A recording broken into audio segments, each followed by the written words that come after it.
எல்லோருக்கும் வணக்கம். உங்கள் எல்லாருக்குமே ராமாயணம் தெரிஞ்சிருக்கும். ஏன் அப்படின்னா நம்ம சின்ன பிள்ளையாக இருக்கும்போதே டிவி நிகழ்ச்சியிலலாம் நிறைய ராமாயண கதை சொல்கிறாங்க, நிறைய ராமாயணம் போடுறாங்க, பார்த்துருக்கோம். கொரோனா டைமில் கூட பார்த்திங்கன்னா மகாபாரதம் போட்டிருந்தாங்க. நம்ம எல்லோரும் பார்க்காதவங்களுக்கு எல்லாருக்கும் தெரிஞ்சிருக்கும். இந்த ராமாயணத்தில் நான் ஒரு சின்ன ஒரு பகுதியை மட்டும்தான் இப்போ நான் உங்களுக்காக சொல்கிறேன்.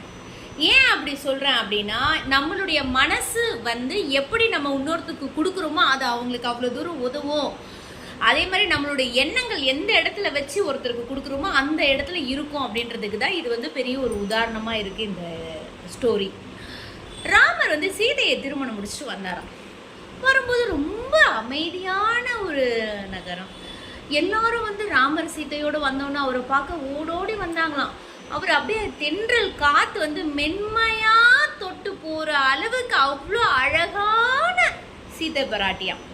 அதாவது என்ன சொல்றதுன்னா, தாமரை இதழ் இருக்குல்ல, தாமரை இதழோட மென்மையானவரான சீதையை திருமணம் செஞ்சு ராமர் வந்தார். ராமர் வரும்போது எல்லாரும், ஊர் மக்கள் எல்லாரும் அவங்கவுங்களால முடிஞ்ச அளவுக்கு ஒரு அன்பளிப்பு கொண்டு வந்தாங்க. மித்ருபந்து அப்படின்னு ஒரு பாதணி தைக்கிறவர். அவரு ராமரை பார்க்காமலே அவருக்கு ஏத்த பாதத்துக்கு ஏத்த மாதிரி ஒரு பாதணியை தச்சு எடுத்துட்டு கொடுக்கறதுக்கு வந்திருந்தாராம்.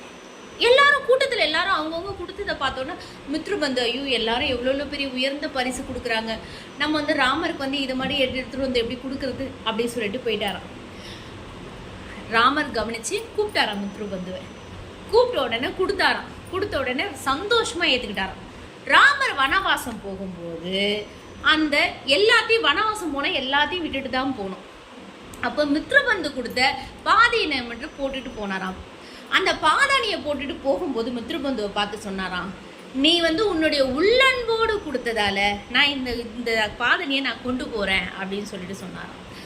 அதுக்கப்புறம் தான் அந்த ராஜசபையில் ராஜாவோட அரியணையில் அந்த பாதணி தான் ராஜாங்கம் செஞ்சதுன்னு நம்ம பார்க்குறோம். இதுல என்ன தெரியுது அப்படின்னா, ஒருத்தருக்கு நம்ம அன்பளிப்பு கொடுக்கறது பெருசு கிடையாது, உள் அன்போடு கொடுக்கணும். உள் அன்போடு ஒருத்தருக்கு ஒரு அன்பளிப்பு கொடுக்கும்போது அது அவங்களுக்கு லைஃப் லாங் யூஸ் ஆகும். லைஃப் லாங் யூஸ் ஆகும்போது நம்மளுடைய அன்பு அந்த இடத்துல நிலைச்சு நிற்கும். அன்பு என்னைக்குமே பொய்க்காது. அன்பு வச்சவங்களும் பொய்க்க மாட்டாங்க. மகிழ்ச்சியா இருங்க.